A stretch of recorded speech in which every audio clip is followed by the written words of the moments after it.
ശോഭയോട് ഒരുമിച്ച് എപ്പോഴെങ്കിലും പുറത്തു പോയിട്ടുണ്ടോ? ഇല്ല. ഇപ്പോഴവൾ ഉണ്ടായിരുന്നെങ്കിൽ ഒരു ദേവതയെപ്പോലെ ഞാൻ അവളെ ആരാധിക്കുമായിരുന്നു. എന്തോ സ്ത്രീയെക്കുറിച്ചുള്ള എന്റെ ധാരണകൾ മുഴുവൻ മാറ്റിത്തന്നത് ആ പെൺകുട്ടിയാണ്. എങ്ങനെ? എന്നെ തോൽപ്പിച്ചുകൊണ്ട്. ശോഭ എഴുതി വെച്ച ആ കത്തിലൂടെയാണ് ഞാൻ ആദ്യമായി തോൽവി അറിഞ്ഞത്. തോൽക്കരുത്.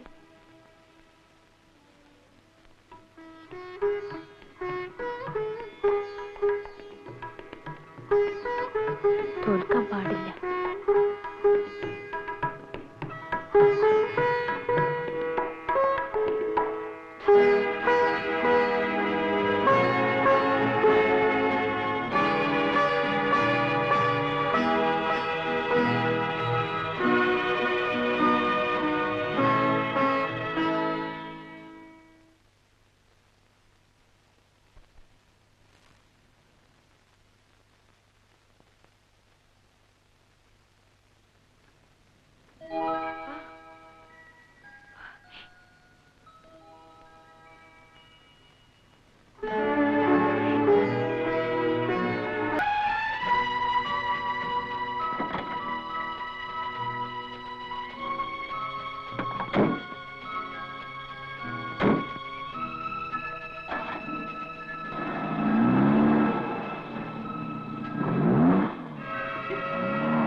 മോൻ വികൃതിയൊന്നും കാണിച്ചില്ലല്ലോ. മോള് വന്നോ? അമ്മയെ കാണാൻ ഒരാള് വന്നിട്ടുണ്ട്. എന്നെ കാണാനോ? ആരാ മോളെ? എന്നെ കാണാൻ ആരാ? അതല്ലമ്മേ, അമ്മയൊന്ന് കാണണം. വരൂ.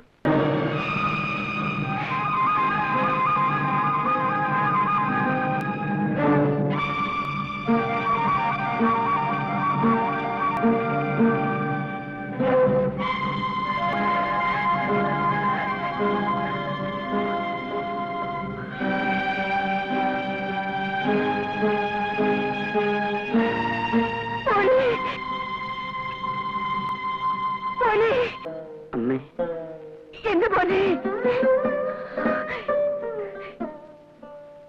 എന്റെ മോനെ, മോനെ.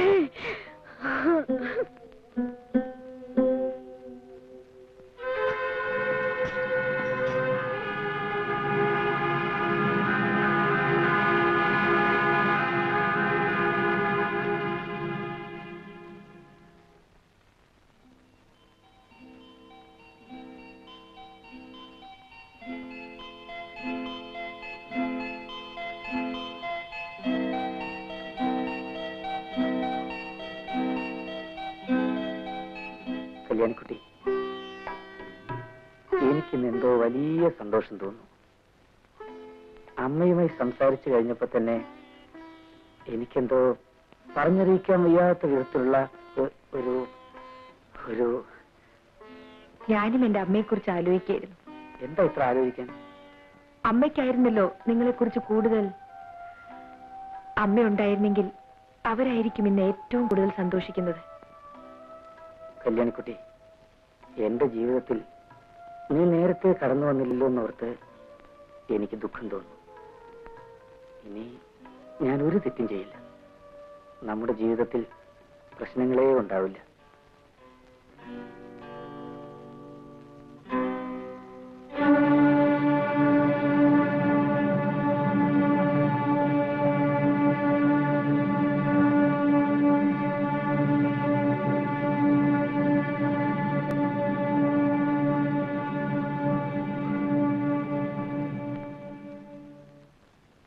ഞാനിപ്പോ വരാം.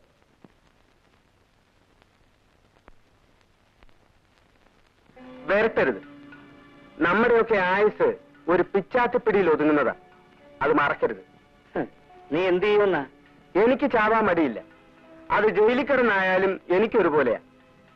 പക്ഷേ സാറിനതല്ല, ക്ഷീണമാ. വീട്ടിൽ തന്നെ കിടന്ന് ചാകണമെന്ന് നിർബന്ധം പിടിക്കുന്നതാ ബുദ്ധി. കാശ് തരാൻ മനസ്സിലെങ്കിൽ ആ വിവരം പറ, തുറന്നു പറ, ഞാൻ പോയേക്കാം. സാറിനെ പോലെ പഠിപ്പും വിദ്യാഭ്യാസവും ഒന്നും എനിക്കില്ലായിരിക്കും. പക്ഷേ ഞാൻ തന്തയ്ക്ക് പുറന്നവനാ, സാറിനെ പോലല്ല. ഹസൻ, ഇവിടെ വരൂ.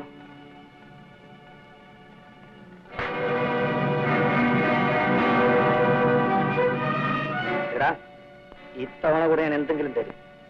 മേലാൽ ഇതിന്റെ പേരും പറഞ്ഞ് പഠിക്കാത്ത നീ കാലുകുത്തിയാൽ നിന്റെ ശവം പോലും ഞാൻ പുറത്തുവിടില്ല.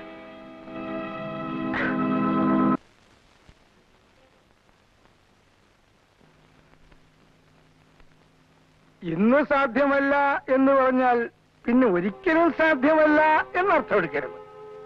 ഇന്നെന്തുകൊണ്ട് സാധ്യമല്ല? കുഞ്ഞെ, എനിക്ക് ആ ചോദ്യം ഇഷ്ടപ്പെട്ടില്ല. ഞാൻ സൗജന്യമൊന്നും ആവശ്യപ്പെട്ടില്ല. അവകാശമാണോ? അതെ. നിന്റെ കൊടികുത്തിയ അമ്മാവന്മാരുണ്ടല്ലോ, അവന്മാര് പോലും എന്റെ മുമ്പിൽ നിന്ന് ഇങ്ങനെ സംസാരിച്ചിട്ടില്ല.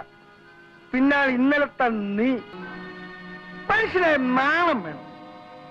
കൊടുക്കാനല്ലേ മനസ്സില വരാൻ.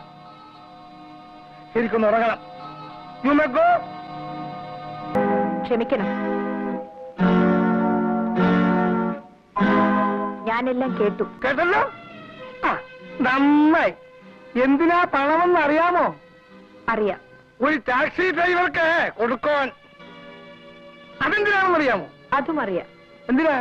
ക്രോസ് ചെയ്യണോ? അത് വേണ്ട. ഉടമസ്ഥൻ മുതൽ ചോദിക്കുക, സൂക്ഷിപ്പുകാരൻ വരട്ടുക. അത് കൊള്ളാം, അസലായിട്ടുണ്ട്. വേണമെങ്കിൽ ഞാൻ എല്ലാം കൂടെ വാരിക്കൂലിയും കൊടുത്തേക്കാം. എനിക്കെന്തിനാ?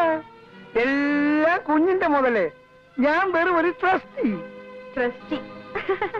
10-35 വയസ്സായ ഒരു മനുഷ്യന്റെ സ്വത്തുക്കൾക്ക് ഒരു ട്രസ്റ്റി?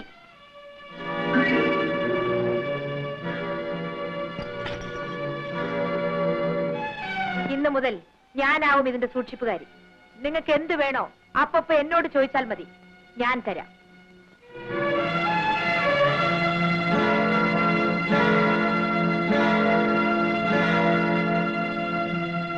ശശി, ഇനി വരൂ. ഈ വീട്ടിൽ മേലാൽ പുറത്തുനിന്ന് ആഹാരം കൊണ്ടുവരാൻ പാടില്ല, പറഞ്ഞേക്കാം. മണി, എന്റെ അനുവാദം കൂടാതെ ഇവിടെ നിന്ന് ആരും കാർ വെളിയിൽ എടുക്കാൻ പാടില്ല, മനസ്സിലായോ? എന്താണ്?